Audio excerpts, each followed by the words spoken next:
എന്തായിരുന്നു? ഗംഗാദത്തൻ, ദേവവ്രതൻ എന്നൊക്കെയായിരുന്നു ഭീഷ്മരുടെ പേര്. അച്ഛന് വേറെ കല്യാണം കഴിക്കാൻ തോന്നി. അപ്പോഴെന്ത് ചെയ്തു? നീ ജീവിച്ചിരിക്കുകയാണെങ്കിൽ പിന്നെ ഇനി കല്യാണം കഴിച്ചിട്ട് കാര്യമില്ല എന്നായി. എന്നാ പിന്നെ ഞാൻ അഖണ്ഡമായിരിക്കുന്ന ബ്രഹ്മചര്യ വ്രതത്തെ സ്വീകരിക്കുന്നു എന്ന് പറഞ്ഞിട്ട് പിന്നെ കല്യാണം കഴിക്കുകയുണ്ടായില്ല എന്നാണ്. അങ്ങനെ ആ കഠിനമായ വ്രതമെടുത്തുകൊണ്ടാണ് ദേവന്മാര് പേര് കിട്ടി. ഭീഷ്മം എന്നാണ് കഠിനമായ വ്രതത്തിന് പേര്. അതുകൊണ്ടാണ് ഭീഷ്മർ ഭീഷ്മർ ഭീഷ്മർ എന്ന് പുഷ്പവൃഷ്ടി ഉണ്ടായത്. അതിനുശേഷമാണ് ഇദ്ദേഹം ഭീഷ്മ പിതാമഹൻ എന്ന് അറിയപ്പെടുന്നത് എന്നാണ്. അങ്ങനെയുള്ള ആളാണ് എന്തെന്നറിയോ? നാളെ സൂര്യൻ അസ്തമിക്കുന്നതിന് മുമ്പ് പാണ്ഡവന്മാരെ കൊല്ലും എന്ന് പ്രതിജ്ഞയാണ്. ഭഗവാൻ ആകട്ടെ എന്ത് ചെയ്യുന്നറിയോ? രാവിലെ നേരത്തെ എണീച്ചിട്ട് പാഞ്ചാലി വരും, നമുക്കൊരു സ്ഥലം വരെ പോകണം എന്ന് വിചാരിച്ച് ധനുമാസത്തിലാണ് ഈ യുദ്ധം നടക്കുന്നത്.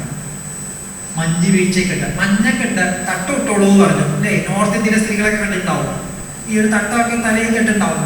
അങ്ങനെ ഭീഷ്മരാകട്ടെ രാവിലെ സന്ധ്യാവനം ചെയ്തിട്ട് ശ്രീകൃഷ്ണായ നമഃ ശ്രീകൃഷ്ണായ നമഃ ശ്രീകൃഷ്ണായ ജപിച്ചുകൊണ്ടിരിക്കുകയാണ്.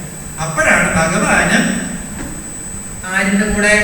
പാഞ്ചാലി ഉണ്ട്. ഭീഷ്മർ വിചാരിച്ചു എന്താ അറിയോ? ഭഗവാനും രുക്മിണി ദേവിയാണെന്ന് വിചാരിച്ചു എന്നാണ്. രണ്ടുപേരും നമസ്കരിച്ചു. ഭഗവാൻ ആയുഷ്മാൻ ഭവ എന്ന് അനുഗ്രഹിച്ചു. രുക്മിണി ദേവിയാണെന്ന് വിചാരിച്ച് ദീർഘ സുമംഗലി ഭവാൻ അനുഗ്രഹിച്ചു. ഭഗവാൻ എന്ത് ചെയ്തു? ശിരോവസ്ത്രം മാറ്റിക്കൊടുത്തു. ആരെ കാണുന്നത്? പാഞ്ചാലിയെ കാണുന്നത്. തലേ ദിവസം ശബ്ദം എന്തായിരുന്നു?